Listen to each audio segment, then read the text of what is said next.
357 दिन लगभग होने को है। 26 नवंबर 2020 से किसान सड़कों पर बैठा है और प्रधानमंत्री जी ने जो कहा कि प्रधानमंत्री जी का बयान था कि मैं किसानों को समझा नहीं पाया, बुझा नहीं पाया।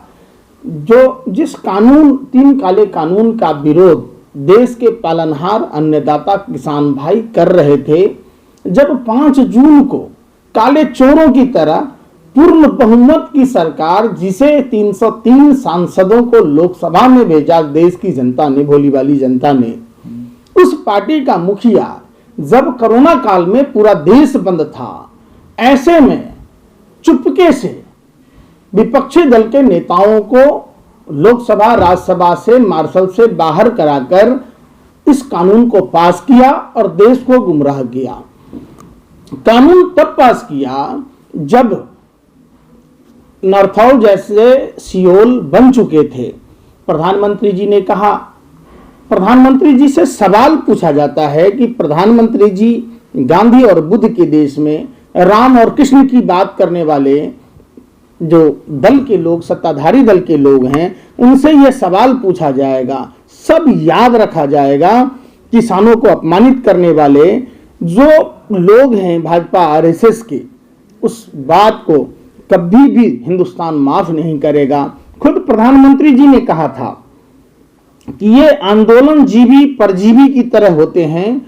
ऐसे ऐसे बुद्धिजीवी जिनकी बुद्धियों को जीव खा गया हो, प्रधानमंत्री के अलावा इनके कृषि मंत्री कहते भीड़ इकट्ठा करने से कानून वापिस नहीं होंगे। पीयूष गोयल जी कहते हैं कि ये माओवादी विचारधारा से प्रेरित लोगों के हाथों में चला गया है किसान आंदोलन। इनके बीके सिंह, जनरल बीके सिंह, जो सेना का पूर्व अधिकारी था, जो 7 साल पहले का जो साजिश करता, विनोद राय का करीबी था, अन्ना हजारे का करीबी था, साधु के देश में लुटेरे हैं देश में, जो लाला हरामदेव का करीबी था, आज सांसद और मंत्री बनने के बाद कहते हैं तस्वीरों में कई लोग किसान नहीं लग रहे। इनके कहने का मतलब है कि किसान आधा नंगा आधा बुच्चे की तरह दिखे, उन्हें ये किसान मानते हैं। ये तो किसान मानते ही नहीं थे। आंदोलन के पीछे पाकिस्तान और चीन का हाथ है। राव साहब दानवे जो केंद्रीय मंत्री हैं, उन्होंने कहा था रिंकिया के पापा मनोज तिवारी, हौस दिली रिंकिया के पापा, जिसकी औकात 5 रुपया के अंडा खाने की नहीं है, वो भी उसके मुंह से भी जुबान निकल रहे थे कि आंदोलनकारी टुकड़े टुकड़े गैंग के लोग हैं। इनके रतन लाल जो भाजपा के सांसद हैं, उन्होंने कहा कि इन किसानों को यही मरना था। इनके जो जेपी दलाल हरियाणा के कृषि मंत्री हैं, जो आंदोलन के पीछे पाकिस्तान का हाथ की बात बता रहे थे, बीसी पाटिल जो कर्नाटक के कृषि मंत्री हैं, कायर हैं आत्महत्या करने वाले किसान। और इतना ही नहीं, देश ने देखा है कि मनोहर लाल खटारा हरियाणा का मुख्यमंत्री 500 हजार लठई तैयार करने की बात कह रहा था और किसानों पर हमले करने की बात कह रहा था। वो कह रहा था जेल जाओगे तो बड़ा नेता बनकर उभरोगे। और तो और जिस तारीपार गृह मंत्री के मंत्रालय में गृह राज्य मंत्री का ओहदा 24 वर्षीय प्रभात गुप्ता हत्यारोपी अजय मिश्रा और टेनी महाराज ने कहा था कि मैं नेता मंत्री विधायक बाद में बना हूं, पहले का इतिहास हमारा जान लें। जो स्क्रिप्ट लिखी गई थी लखीमपुर की हादसा करवाने की, इस पर सवाल पूछता है भारत और थूकता है भारत। कई नेताओं ने इन्हें खालिस्तानी कहा, कई ने शराबी कहा, मवाली कहा। तो क्या प्रधानमंत्री जी उस समय आप कौन से गुफा में तपस्या कर रहे थे? आपका जमीन मरा हुआ था। सवाल उठता है कि आखिर 19 नवंबर को ही क्यों चुना? गुरु नानक जी का गुरुपर्व है, जन्म जयंती मनाई जाती है 552वीं, और कार्तिक पूर्णिमा है, इंदिरा गांधी जी की जयंती है, झांसी की रानी लक्ष्मीबाई को भी हम श्रद्धा सुमन अर्पित करते हैं। 22 जनवरी को 12 दौर की बात खत्म हो चुकी थी 2021 में। जब 26 नवंबर से जब आंदोलन चल रहा था तो 22 जनवरी को 12 दौर की वार्ता हो चुकी थी। उसमें जो इन्होंने एजेंडे फिक्स किए थे, बात हुई थी कि हम सरकार ने 2 कानून मान लिए, 3 कानून मान लिए, ये कमेटी बिठा दी, वो कमेटी बिठा दी, तो ये कौन सा तपस्या का पाठ था, ये कौन से पूजा का पाठ था।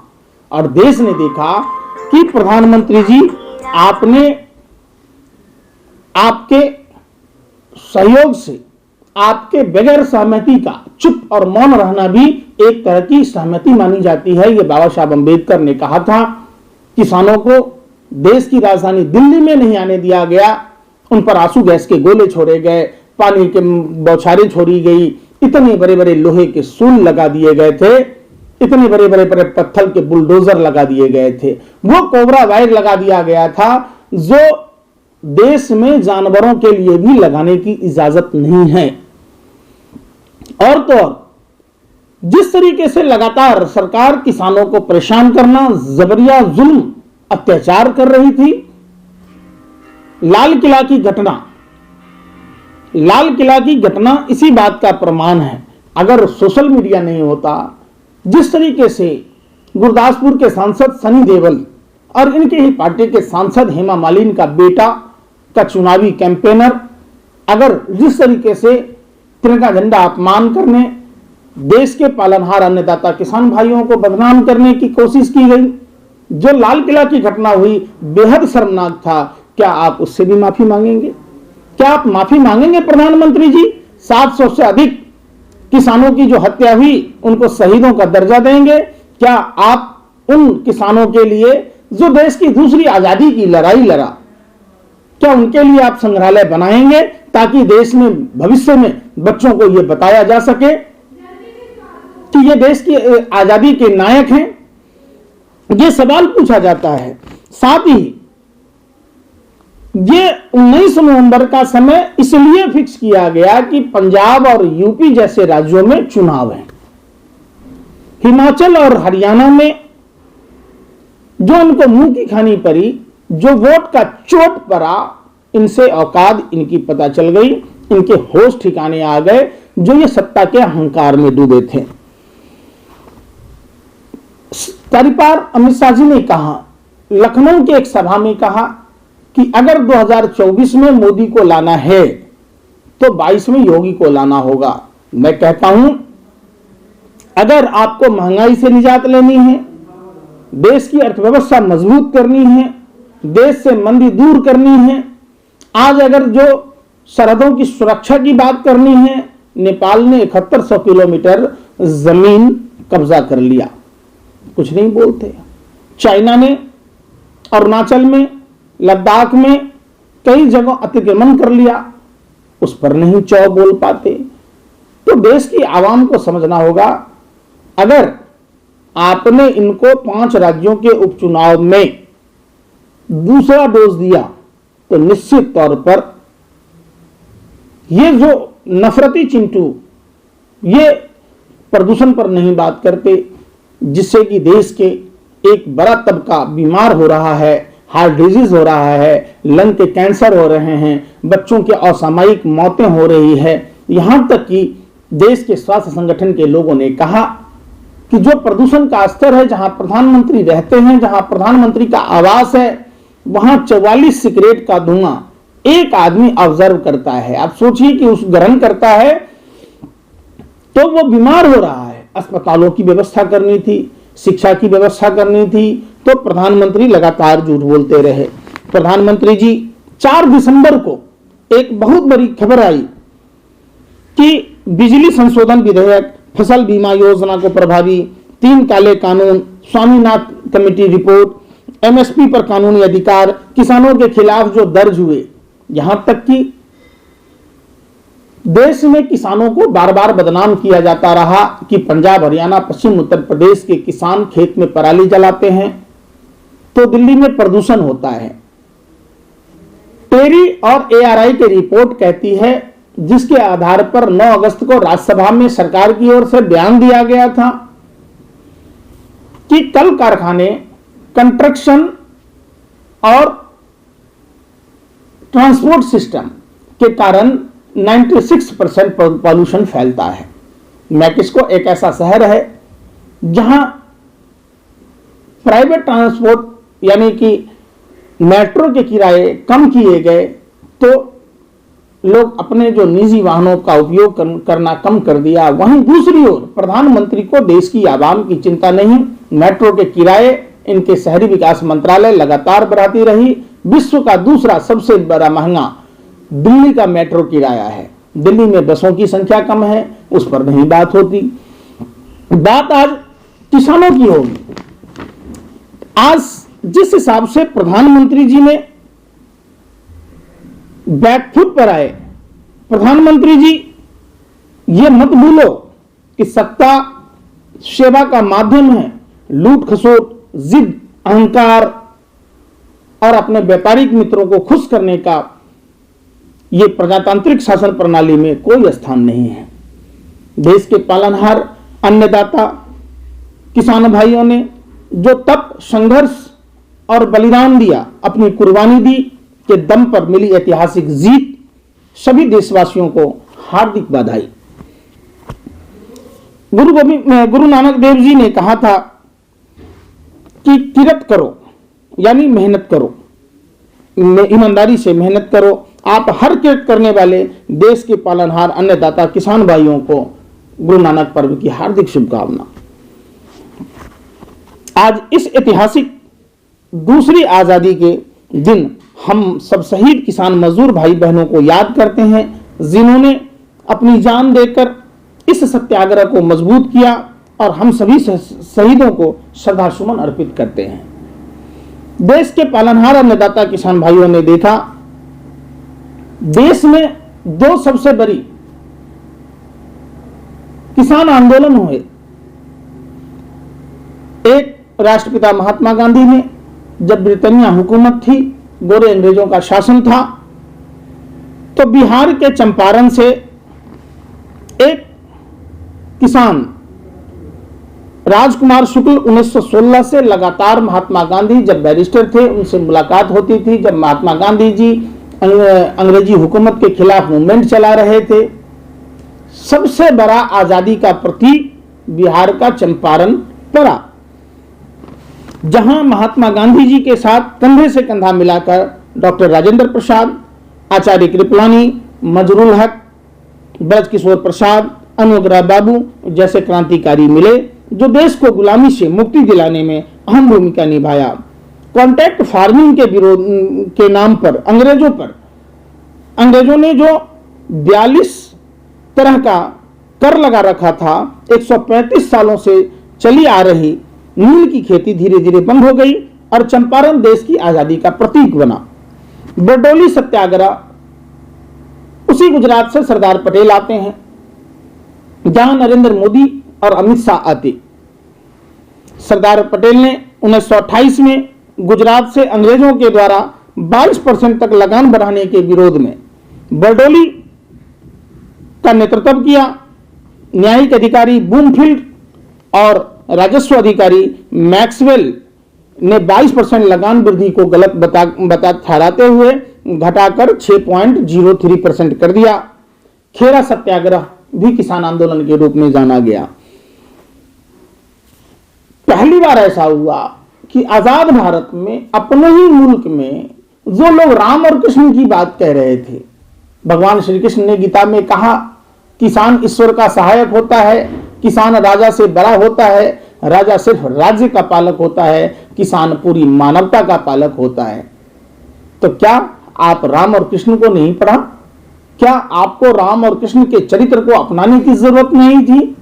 आप एक नंबर के नौटंकीबाज, ड्रामेबाज नरेंद्र मोदी जी जहां जाते अपने वेशभूषा, अपने आवरण को उसी हिसाब से बनाकर, मुंह लटकाकर ऐसे बोलते जैसे इनकी कोई इसमें संलिप्तता नहीं है। आप देश के मुखिया हैं, देश के प्रधान सेवक कहते थे अपने आप को, और आपके नजरों के सामने देश के किसानों पर जो यातनाएं आपकी सरकार ने दी, आने वाली 7 पीढ़ी तो कम से कम इस बात को बर्दाश्त नहीं करेगी।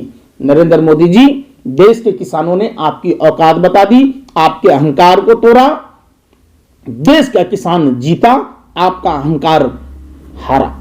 56 इंच का सीना था उनका, तो 56 इंची का सीना कहां था उस समय? जब पत्थर के बुलडोजर लगाए गए, जब लोहे के इतने बड़े बड़े सूल लगाए गए जैसे मानो इंटरनेशनल बॉर्डर पर लगाए जाते हों। संघर्ष अभी खत्म नहीं हुआ है।